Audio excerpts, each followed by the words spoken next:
네, 1년 중에 가장 아름다운 주 중에 한 주인 것 같습니다. 5월 셋째 주고요. 예, 제가 찬양에 몰입하면서 3절 넘겨야 되는데 네, 함께 하나님을 찬양할 때 마음의 은혜와 감사가 있고 또 아름다운 악기로 하나님께 영광 돌려주시는 신뢰하게 감사드리겠습니다. 오늘 식사하고 김호식 장로님 말씀하신 것처럼 서울 안에 특별한 장소로 보통 바깥으로 나가야 되는데 우리 이수영 장로님 댁 정원으로 오늘 출발을 하겠습니다. 뭐 어떻게 오시든지 3시까지 그곳에 오시면 전사님 재밌는 순서가 준비되어 있는 거죠? 네, 즐거운 순서가 준비되어 있고 또 맛있는 가든 파티가 준비되어 있다고 하니까 여러분 다 참석하시기 바랍니다. 네, 내일 저녁 비행기로 해외 선교 답사팀이 출발을 합니다. 일정이 안전할 수 있도록 여러분께 잘 마치고 올 수 있도록 여러분 기도해 주시기 바랍니다. 네, 오늘 고린도후서 9장 말씀을 살펴보도록 하겠습니다. 그 영남 지역에 큰 산불이 났고 재림성도 교회와 재림성도들 가정에도 큰 피해가 있었는데요. 그 소식을 듣고 현장으로 달려간 교회나 기관들도 있었고 마음은 가보고 싶지만 가보지 못한 많은 교회와 성도들이 있습니다. 동종연합회가 어려움을 당한 영남합회 형제들을 돕자 이렇게 해서 3월 28일부터 4월 21일까지 약 4주 동안 성금 모금을 진행했는데요. 96개 교회와 개인들이 후원해서 1억 6천만 원의 성금을 영남합회 어려움을 당한 재림성도들을 위해 사용하게 되었습니다. 이 일에 참여해 주시고 기도해 주신 모든 분들께 진심으로 감사를 드리겠습니다. 기원 후 47년경 1세기 역사를 보면 팔레스타인 지방에 극심한 가뭄, 또 기근이 들었습니다. 로마의 압제하에 있던 유대인들, 특별히 유대인들의 박해와 과중한 세금을 감당하며 살았던 예루살렘과 유대에 살던 유대인 그리스도인들은 안 그래도 힘든데 극심한 기근까지 겹쳐서 생존에 어려움을 겪을 만큼 힘든 상황이었습니다. 그래서 우리가 사도행전 11장을 보면 로마 황제 글라우디오 때에 이런 일이 있었고 사도들과 제자들이 전 세계에서 복음을 전하고 있었는데 유대에 사는 형제들을 돕기로 교회들이 결정하고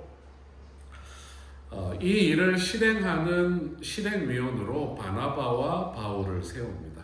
그래서 바울의 편지 글들에 바울이 이 내용을 교회들에게 안내하고 또 그 일을 추진하고 모은 구제연금을 가지고 예루살렘으로 돌아오는 모습을 볼 수가 있습니다. 그래서 우리가 지금 살피고 있는 고린도 교회뿐만 아니라 소아시아의 갈라디아 지방의 교회들, 로마에 보낸 편지에도 구제헌금에 동참하기를 바울이 호소하는 내용을 볼 수가 있습니다. 바울이 로마서 15장을 보면 오순절에 예루살렘으로 향할 때에 마게도냐와 아가야 지방의 사람들이 모아준 성금을 가지고 가고 있다. 그렇게 기록하면서 유럽의 교회들이 예루살렘 교회로부터 영적인 빚을 졌기 때문에 예루살렘 교회가 힘들 때에 우리가 돕는 것이 마땅하다. 그렇게 로마서 15장에 기록하고 있습니다. 그리고 바울이 에베소에서 고린도 전서를 기록할 때에 예루살렘과 유대 성도들을 위해 연보를 준비하고 또 연보를 전달할 사람을 준비시켜달라.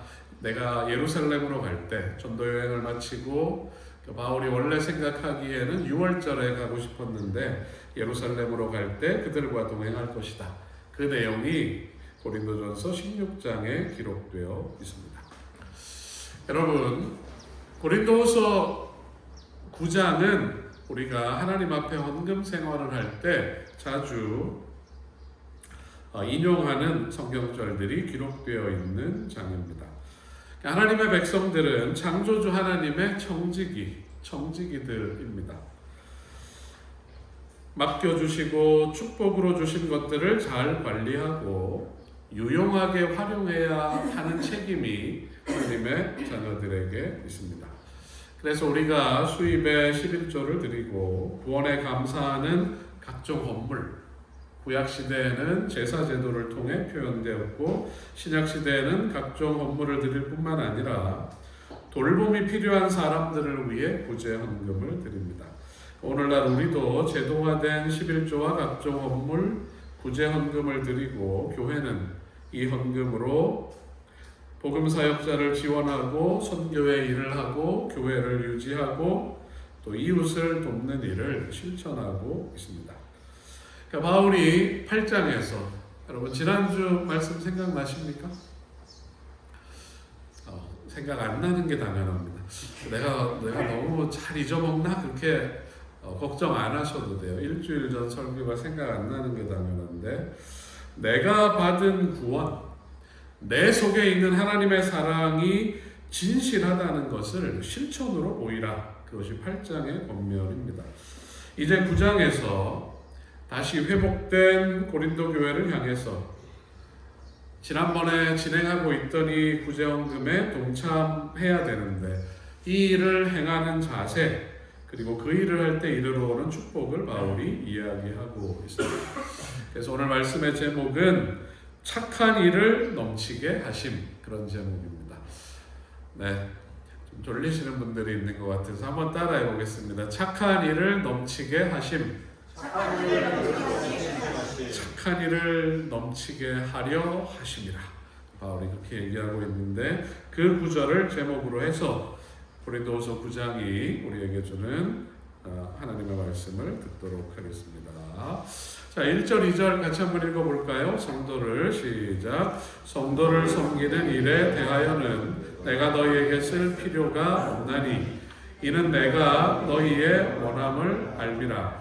내가 너희를 위하여 마케도냐인들에게 아가야에서는 1년 전부터 준비하였다는 것을 자랑하였는데 과연 너희의 열심이 사람들을 분발하게 하였느니라. 이제 이 내용이 어떤 내용인지 이해가 되시죠?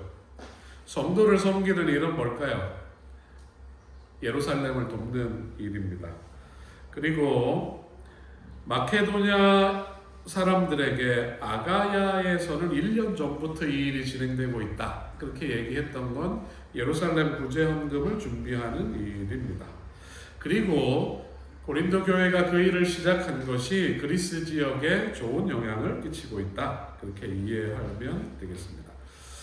바울이 고린도후서를 쓰던 당시에 마케도냐에 있었는데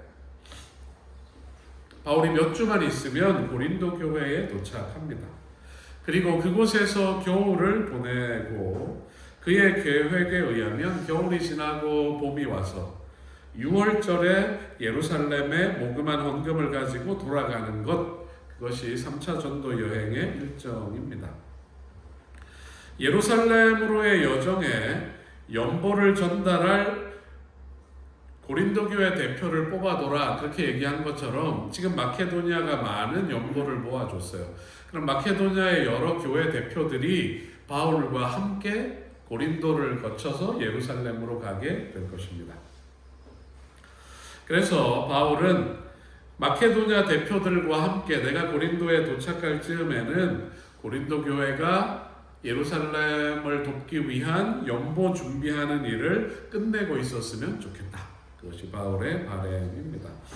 이전에 보는 것처럼 고린도 성도들이 이 일에 자원했습니다. 마케도냐 교회들보다 이 일을 1년 먼저 시작했어요.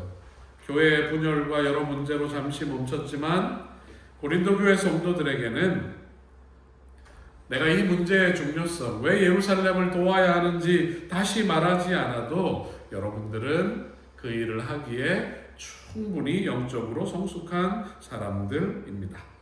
그러니까 바울이 다른 지역에서 뭐라고 얘기했을지 우리가 짐작할 수 있어요. 고린도 교회와 같은 아가야 지방의 교회들은 이미 1년 전부터 이 일을 시작하고 있습니다. 여러분들도 이 일에 동참해 주시기 바랍니다. 그렇게 바울이 다른 지역에서 얘기했을 것을 알 수가 있습니다. 여러분, 말씀을 들으시면서 마케도냐, 아가야 이렇게 하니까 마케도냐는 대충 이제 알 것 같은데 아가야는 뭔가 이런 생각이 드시죠? 오늘 우리 교회 아가가 교회를 나오셨군요. 자, 지도를 한번 보시기 바랍니다. 자, 지도를 보시면 여기가 그리스고 여기가 터키입니다. 여기가 빌립보 교회, 데살로니아 교회, 베레아 교회, 바울이 지나갔던 교회고, 이 지역을 어느 지역이라고 부른다고요? 마케도니아라고 불러요. 그리고 이 아래쪽 아테네가 있고 고린도가 있고 펠로폰네소스가 있고 갱그레아 교회가 있는 이쪽을 뭐라고 부른다고요? 아가야 지방이라고 부르는 것입니다.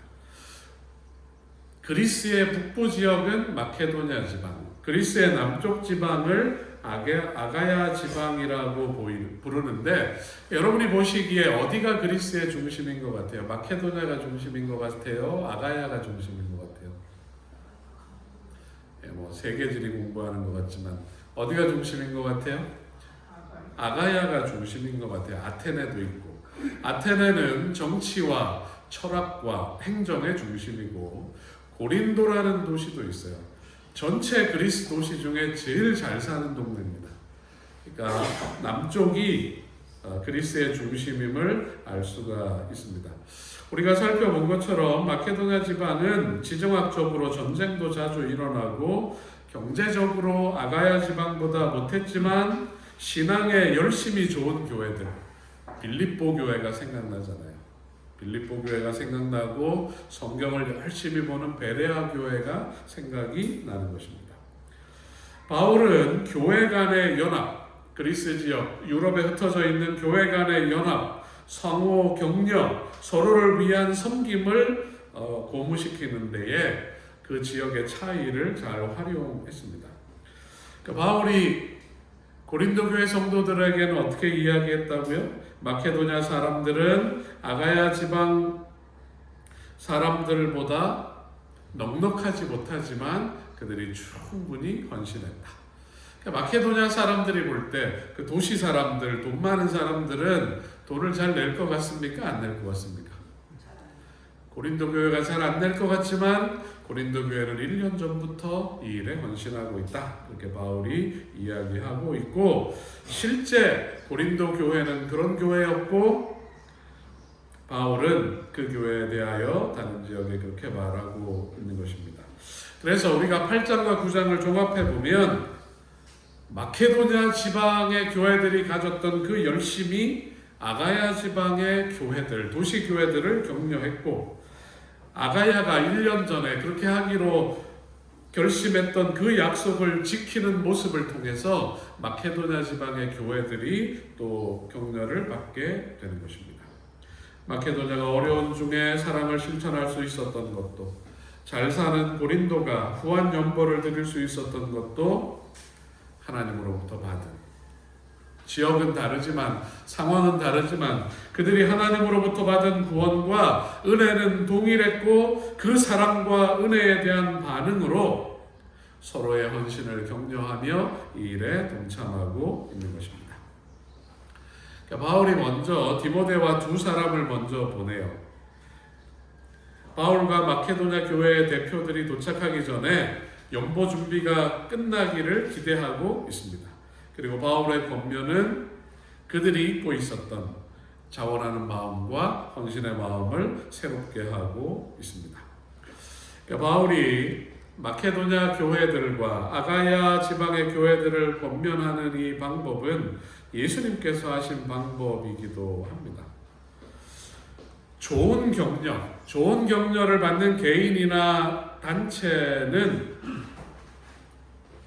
그들이 받은 자신의 장점에 대한 칭찬과 격려를 통하여 이 장점이 더 자극을 받게 되는 것입니다. 예수님께서 제자들이 가진 장점을 칭찬하셨습니다. 그들의 단점은 그들의 장점과 헌신으로 가리워졌고, 그들은 부족한 사람들이었지만 그들의 장점과 성령의 감화 가운데 하나님의 일을 할 수 있는 사람이 된 것입니다. 그러니까 바울이 고린도 교회 성도들에게 가장 간절히 원했던 것은 이 복음을 빨리 끝내라, 많은 양의 복음을 해라, 그것이 아니라 고린도 교회 성도들의 정신과 품성, 그들이 참된 그리스도인으로 성숙하기를 원하는 마음을 고린도후서 9장에 담고 있는 것입니다. 자, 고린도후서 9장 5절에 대한 성경 주석을 같이 한번 읽어보겠습니다. 진정한 베풀면, 시작. 진정한 베풀면 곧 영혼의 행동이다. 베풀음으로 사랑 안에 있는 고상한 인격이 일깨워진다. 베풀음으로 이기심의 십자가에 못 박힌다. 또한 베푸는 자는 비열한 동기에서 벗어나 정결하고 순결해진다. 그것은 행복과 정신 건강에 이르는 주요 통로 중 하나이다. 하나님의 영광과 다른 사람의 행복에 주의하며 베푼 모든 진실한 선물은 베푸는 자에게 축복이 될 것이다. 네, 제가 돋보기를 써야 하다니 조금 받아들여야 될 때가 되긴 한 것 같습니다. 여러분, 베풀면 영혼의 행동이고 베풀므로 우리 안에 있는 고상한 인격이 일깨워진다. 바울이 고린도 교회 성도들에게 기대했던 참된 변화, 예수님께서 제자들의 마음에 심어주기를 바라셨던 이 아름다운 변화가 우리 마음에도 뿌리 내리게 되기를 간절히 바랍니다. 그리고 우리 마음을 가득 채운 은혜와 사랑이 아름답게 실천되기를 주님의 이름으로 축복합니다. 자, 8절 말씀을 읽어보겠습니다. 하나님이, 시작. 하나님이 능히 모든 은혜를 너희에게 넘치게 하시나니 이는 너희로 모든 일에 항상 모든 것이 넉넉하여 모든 착한 일을 넘치게 하게 하려 하심이라. 오늘의 주제절입니다. 6절부터 읽어보면 우리가 평소에 많이 들었던, 격려받았던 말씀입니다. 이것이 곧 적게 심는 자는 적게 거두고 많이 심는 자는 많이 거둔다 하는 말이로다. 잠언 11장에 나오는 말인데 농사를 지으시는 분이 별로 없어가지고 김호식 장로님, 적게 심는 자는 적게 거두고 많이 심는 자는 많이 거둔다, 이게 맞는 말인가요? 장로님 심을 때 내가 좀 더 심어야겠다, 더 심어야겠다, 그렇게 생각이 든 적이 있으세요? 지금 쑥갓 100평 키우면 100만 원인데 내가 200평 키워서 200만 원을 벌어야겠다, 그렇게 생각해 보신 적은 없으신가요? 잠언의 이 말씀을 인용하면서 이 말씀 속에 담겨 있는 원리를 바울이 구제하는 일에, 사랑을 나누는 일에 적용하고 있습니다. 농부는 심으면 날 걸 알아요. 심으면 날 걸 아는데 좋은 씨앗을 많이 심으면 어떻게 될까요? 안 해봤지만 우리가 생각은 해볼 수 있잖아요. 좋은 씨앗을 많이 심으면 좋은 열매가 많이 맺힐 것이 분명합니다. 예수님은 자신을 한 알의 밀알에 비유하셨어요. 한 알의 밀알에. 한 알의 밀이 땅에 떨어져 죽지 아니하면 한 알 그대로 있고 죽으면 많은 열매를 맺느니라. 예수님은 자기 자신을 던진 것입니다.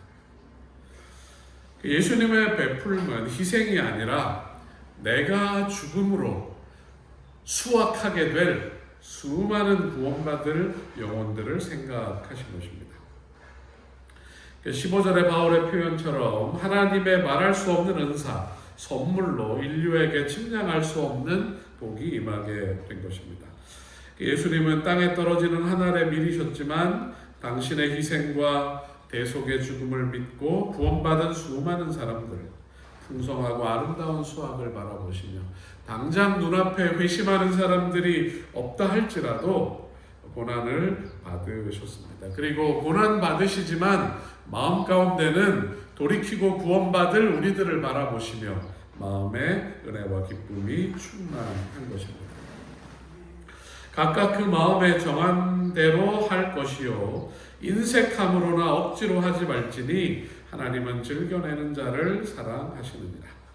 그러니까 마음에 정한 대로 한다는 말은 충동적으로 하지 말고 어떤 일을 할 때 누군가를 돕거나 또 헌신할 때에 심사숙고하고 결정을 내리라는 의미입니다.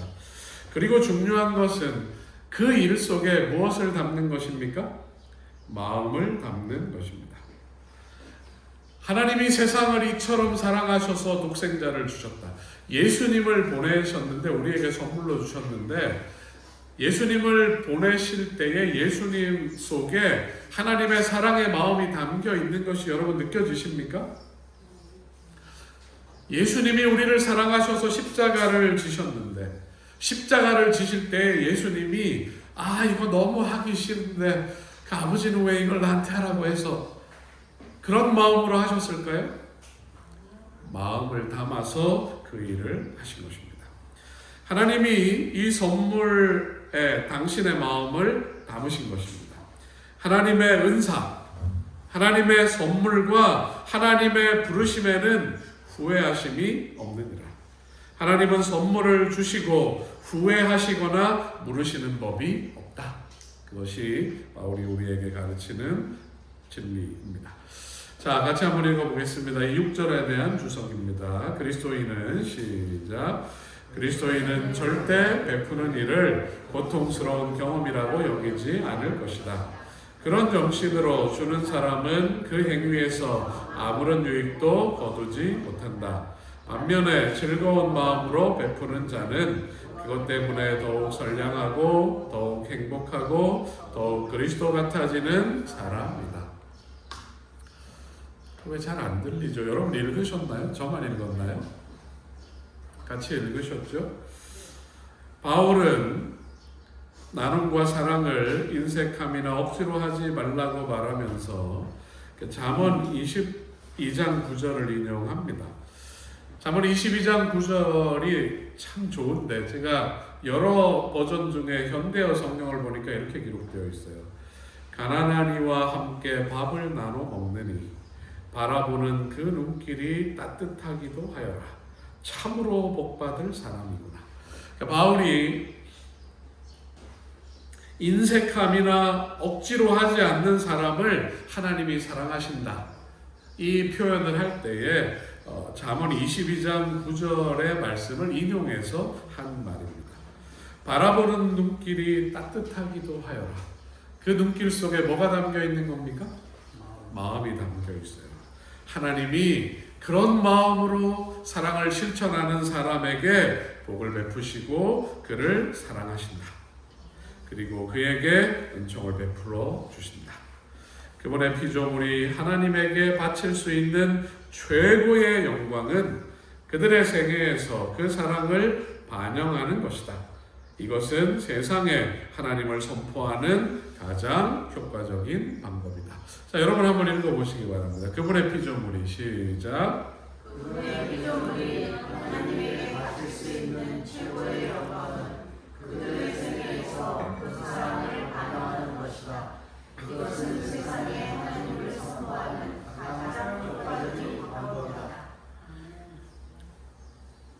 우리의 생애에서 하나님의 사랑을 드러낼 때, 하나님의 사랑을 드러낼 때에 그것이 온 세상을 향하여 하나님의 영광을 선포하는 것입니다. 요즘 미국 대통령의 강력한 요구 때문에 여러 나라들이 쩔쩔매고 있습니다. 미국에 투자를 많이 하든지 미국에서 물건을 만들어 팔라고 요청하고 있는데 그 나라들이 앞다투어서 우리가 투자하겠다, 공장을 짓겠다 그렇게 약속하고 있습니다. 어떻게 마음에서 우러나오는 표현인 것 같아요. 일단 그 관세 소나기, 트럼프의 보복을 피하자 그런 심정으로 더 큰 피해를 받지 않기 위해서 지킬지 안 지킬지 모르지만 투자를 약속하고 선물을 전달하고 있습니다. 그렇게 하는 일에 대해서 트럼프가 보상을 해줄지, 그런 투자와 선물이 기업이나 나라의 이득이 될지 그들이 모르지만 이 일을 진행하고 있는 것입니다. 그런데 여러분, 하나님은 다르세요. 하나님은 당신이 가지신 사랑의 마음을 이해하고 하나님께서 그러셨던 것처럼 마음을 담아서 사랑을 실천하셨던 것처럼 그들의 생애에서 하나님의 품성을 반영하려고 하는 당신의 자녀들에게 하늘아버지께서는 반드시 보상하실 것입니다. 사랑을 실천하는 사람들이 이웃을 향해서 그 일을 하게 되면 더 큰 사랑을 실천할 수 있도록 하나님은 모든 것을 능히 충분하게 공급해 줄 수 있는 능력을 하나님은 갖추고 계십니다. 바울은 강조합니다. 모든 은혜를 넘치게 하신다. 모든 일에 모든 것이 넉넉하게 하신다. 모든 착한 일을 넘치게 할 수 있도록 도우신다. 하나님은 그렇게 하실 수 있는 분이십니다. 진실한 그리스도인들은 하나님의 사랑과 하나님의 나라의 확장을 위해 하늘 보물 창고에 준비된 이 풍부한 자원을 사용할 수 있는 권한을 갖게 됩니다. 하늘의 자원은 넉넉하고 풍성합니다. 우리가 흩어 구제하여도 더욱 많아지는 놀라운 은혜와 축복을 이 일을 실천하는 사람들이 경험하게 될 것입니다. 여러분, 9절에 있는 이 말씀, 그가 흩어 가난한 자들에게 주었으니 그의 의가 영원토록 있느니라. 이 말씀은 시편 112편 9절 말씀입니다. 바울은 구약 성경을 대부분 다 외우는 것 같아요. 상황에 필요한 말씀들을 얼마나 잘 인용하는지 모릅니다. 여러분, 진실한 그리스도인들은 동료의 필요에 민감하게 반응합니다. 마치 씨를 뿌려 파종하듯이 도움이 꼭 필요한 도와야 할 이웃들을 돕습니다. 그가 베푼 사랑, 그의 의는 하나님께서 결코 잊지 않으시고 그가 행한 선한 감화는 더 큰 사랑, 더 큰 축복을 낳게 될 것입니다. 심은 자에게 씨와 먹을 양식을 주시는 이것은 이사야 55장 10절의 인용인데, 하나님께서 땅을 경작하는 사람에게 그들을 뿌린 것에 따라 풍성하게 보답해 주듯이 자애와 자선의 씨를 뿌리는 사람에게도 하나님께서 보답할 것이라는 성경적인 약속을 바울이 인용하고 있습니다. 여러분, 천연계의 파종과 추수의 법칙, 좋은 씨앗을 정성 들여 뿌리면 반드시 거두는 것처럼 세상의 재물을 우리가 하나님을 위하여, 이웃을 위하여 사용할 때에 하나님께서 더 큰 것으로 갚아주신다는 이 원칙도 동일하게 성취될 것입니다. 너그럽고 관대한 마음으로 베푼 사람들은 그가 나눈 것과 내가 준 것과 똑같이 받지 않는다 할지라도 하나님은 더 풍성한 보상을 넉넉하게 해 주실 것입니다. 뿌린 씨앗이 자라도록 해와 비를 주시는 것처럼 우리가 나눈 사랑이 열매 맺도록 하나님께서 역사하시고 감화하시고 함께 하실 것을 여러분 믿으시기 바랍니다. 큰 불로 시리에 빠졌던 성도들이, 전국의 성도들이 보내주는 기도, 성금에 감사하면서 다 타고 아무것도 없지만 그들의 입술에서 다시 하나님께 감사하며 일어나고 있습니다. 아시아와 유럽에서 예루살렘 교회를 생각하고 보내준 구제 헌금을 전달받은 예루살렘 성도들이 용기를 얻고 일어서서 하나님께 감사하며 그들에게 주어진 사명에 더욱 충성하게 되는 것입니다. 가나안의 사람들이 다섯 왕의 침략을 받았을 때에 아브라함이 목숨을 걸고 조카를 구하기 위해 그들을 물리치고 그들을 구조해 줬을 때 가나안의 민족들이 아브라함이 섬기는 하나님께 영광과 감사를 돌렸습니다. 이삭이 가는 곳마다 우물을 파고 다툼이 있을 때마다 그 우물을 양보하고 가나안 사람들에게 우물을 제공할 때에, 사랑을 베풀 때에 그들이 넉넉한 물을 공급받으며 하나님 섬기는 이삭, 그가 신뢰하는 하나님에 대한 감사와 영광을 돌리는 것입니다. 예수님께서 이 땅에 오셔서 사랑과 봉사를 실천하실 때에 그로부터 사랑을 받고 고침을 받은 사람들이 하나님이 우리를 긍휼히 여기셔서 예수를 보내주셨다. 그들이 하나님께 영광을 돌리는 것입니다. 여러분, 이같이 우리 빛을 사람 앞에 비치면 우리의 착한 행실을 보고 그들이 누구에게 영광을 돌린다고요?